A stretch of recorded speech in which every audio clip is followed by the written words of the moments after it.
Whether it's for better or for the worse, as long as we're together, we'll make it through this. When it comes to religious practices and the Holy Bible, we often come across several contradictions associated with the practice of marriage. In the New Testament Bible, we find Jesus in Matthew 22:30 offering a surprising response to the Pharisees when asked if a man that was married to multiple women during their life, who would be the actual wife in their afterlife. Jesus responded by stating, "At the resurrection, people will neither marry nor be given in marriage. They will be like the angels in heaven," likely reinforcing the very human institution of what marriage actually is. However, according to the Urantia Book, marriage most certainly still has its merits that will be further explored in today's video. This passage dives into the fascinating history of marriage, tracing its roots from primitive origins to modern ideals. We begin by highlighting the evolution from loose, promiscuous mating within early human groups to the emergence of more structured pair bonds. This transition was driven by the inherent human need for companionship and the desire to establish social units. Whether in the form of formal or informal unions, family always has been and will continue to be the master civilizer, being representative of the smallest order of government that we have in modern society. Fun fact, in the Urantia Book, the text talks about the whole judicial system of the universe, of which is best adjudicated by a panel of members representative of spiritual and material ideals, and further suggests that a high-functioning family should execute native consequences in a similar fashion as a group rather than an individual. I believe a good representation of this could be community review boards of today's society. After a child breaks the law, members of the community, along with stakeholders and providers, assist in following through with both the consequences for such an offense, whilst allowing a growing opportunity for the offender. Oftentimes, such offenses are essentially due to an error in understanding and value systems, of which families are responsible for transmitting such cultural values and knowledge that often stems from an environmental influencers such as gangs or individuals with skewed belief systems. The institution of marriage emphasizes the importance of maintaining strong family units for the continued progress of human civilization, along with a stable platform in order to raise a family. Evolution of marriage. The evolution of marriage is intricately linked to the development of social mores and taboos. These restrictions, while often seen as limitations, serve to regulate sexual behavior and contribute to social order. These mores have evolved over time, from early, more permissive societies to the more restrictive norms of later civilizations. There was a significant role of property in shaping marriage practices. The concept of women as property, while now outdated, has historically influenced marriage laws and social norms. The emphasis on property rights has contributed to the development of concepts like adultery and the importance of female chastity versus a sometimes looser taboo perspective on male promiscuity. The evolution of marriage patterns from in-marriage, which of course is marriage within a close-knit group, to out-marriage, and that would be marriage outside such an immediate social circle, were vital to genetic development according to the Urantia Book. Surprisingly, in the Urantia text, it indicates that hundreds of thousands of years ago, that inbreeding did not lead to major genetic deformities due to the genetic sequence back then being less adulterated. This meant that half-siblings or even cousins marrying back then was more widely accepted than today, where genetic deformities are most certainly accentuated due to both related parental figures today having similar, if not identical, genetic defects that cannot be circumscribed by a new, stronger genetic sequence an outsider could provide. Outmarriage, while initially driven by factors like property and the desire for alliances, ultimately contributed to a broader social and cultural exchange. There are complexities of race mixing, acknowledging both potential benefits and risks. While recognizing the potential for improved genetic diversity and the emergence of new traits, its later practice also cautions against indiscriminate interbreeding, particularly between aforementioned inferior strains.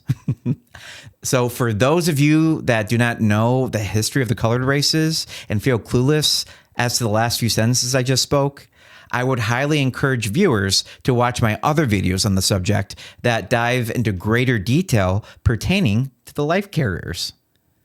Suffice it to say that for the sake of this video on marriages, that the red man or Native American was seen as a superior biological stock as opposed to several other colored races of old, prior to the emergence of Adam and Eve that represented the violet race. However, many of these practices were dissuaded by many ghost religions that most certainly affected their breeding practices. Did you know that when it comes to the actual wedding ceremony itself, that the wedding veil was a tool used to disguise both the identity and beauty of the bride in order not to anger envious spirits? Ghost religions of old still, of course, have hold on us, even to today. Economic benefits. Early marriage practices were heavily influenced by societal and economic factors. Arranged marriages were common, with families prioritizing factors like social status and economic stability over individual desires. Women often had limited autonomy, and their roles were primarily focused on domesticity and childbearing. The concept of courtship gradually emerged, allowing the greater individual choice and interaction between potential partners. However, societal pressures and family expectations still played a significant role. The transition from arranged marriages to more freely chosen partnerships was a gradual and often challenging process. The role of property in marriage was still significant. The bride price, which was a payment to the bride's father, was a common practice to dissuade divorce or abandonment of the female in earlier ages. In later times, it became less socially acceptable to obtain this down payment on a bride, and due to feelings of guilt and embarrassment associated with receiving such a monetary transaction, so began the tradition of the bride's father giving a lavish gift in return for such a payment. This evolving tradition gradually developed into the concept of a dowry, where the bride brought with her her own wealth into the marriage, and the old down payments of the past slowly disappeared entirely. These practices reflected the shifting power dynamics between families and individuals. The wedding ceremony itself underwent a remarkable transformation. From simple rituals to elaborate affairs predicated by the red man, it became a significant social event, marking a transition in an individual's life. The inclusion of religious elements, while varying across cultures, added another layer of significance to the institution of marriage. Heck, we can even argue that the engagement band itself is a symbol of usually a man proving their legitimate intentions by offering something of significant value in case they withdraw from such a promise. Even in divorce courts, do courts continue to believe in such things such as child support, alimony, and various other post-marriage dissolution obligations due to what such a marriage originally intended for financial security. After all, a marriage certificate is a binding contract with certain obligations that must be met in order to be maintained. In history, we know that marriage was a solution to many religious, political, and even staffing problems of older times. The Urantia text teaches us that a groom was long required to enter the bride's family for at least a year, there to live and labor and prove that he was worthy of the wife he sought after in many of the world traditions. This desire to be with a female companion and to, at times, suffer another individual's family and traditions was also fueled by sexual instinct. In the Urantia Book, section 82, 1.10 indicates, "No human emotion or impulse, when unbridled or overindulged, can produce such harm and sorrow as this powerful sexual urge. Intelligent submission of this impulse to the regulations of society is the supreme test of the actuality of any civilization. Self-control, more and more self-control is the ever-increasing demand of advancing mankind. Secrecy, insincerity, and hypocrisy may obscure sex problems, but they do not provide solutions, nor do they advance ethics. Perhaps suggesting that the testament associated with our advancing civilization can be found inside each and every home that continues to exhibit the tenets of transparency, sincerity, and congruency.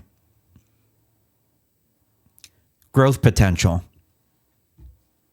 Polygamy, the practice of having multiple spouses, was prevalent in many early societies. However, as societies evolved, monogamy gradually gained prominence due to resource management associated with many unnecessary births. The shift was driven by various factors, including economic considerations, the rise of individualism, and changing social norms. The modern concept of marriage, while still evolving, emphasizes love, companionship, and equality. Marriage ideals of most certainly gaining an intimate knowledge of another person also has a tendency to lead to the frequent skills of perspective seeking and compromise that most certainly has a higher success rate of spiritual growth if administered appropriately. However, challenges remain in the 21st century. Issues such as divorce, infidelity, and societal pressures continue to impact the success of marital relationships. Despite these challenges, the ideal of a loving and fulfilling partnership remains a powerful force, driving individuals to strive for deeper connections and more meaningful relationships. This practice not only increases the success of holding on to generational wealth through familial stability, but it also reinforces the norms and values of each stable developing family unit. Much like marriage brings two sets of cultures and predispositions together into one cohesive unit, divorce or more diffuse relationships often complicate two or more cultural systems when it comes to religious practices, holidays, parental authority, and general routine stability inside of a household. While primarily a biological drive for reproduction, the sex urge has evolved to encompass a wide range of emotions and social interactions, including love, devotion, and marital loyalty. At least in my role as a therapist, the healthy sex drive is a useful tool that can bring sometimes polarizing genders and cultural beliefs together temporarily, where one individual can most certainly positively influence the other's perspective due to such exposure. In the Urantia Book, section 82.1.6, it states, "The mating instinct is one of the dominant physical driving forces of human beings. It is the one emotion which, in the guise of individual gratification, effectively tricks selfish man into putting race welfare and perpetuation high above individual ease and personal freedom from responsibility." After all, two consenting adults coming together in trust and acceptance can truly be a beautiful moment.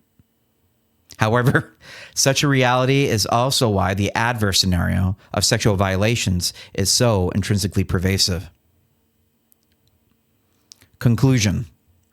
Marriage has evolved significantly over time, from a primarily practical and societal arrangement to a more personal and emotionally driven institution. The roles and expectations of both men and women within marriage have undergone significant transformations. While the ideal of monogamy has gained prominence, challenges such as divorce and societal pressures continue to impact marital relationships.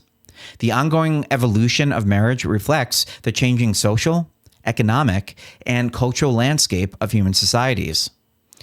But at the end of the day, marriage itself is only a title, and monogamy is most certainly a free choice that certainly has its own unique challenges.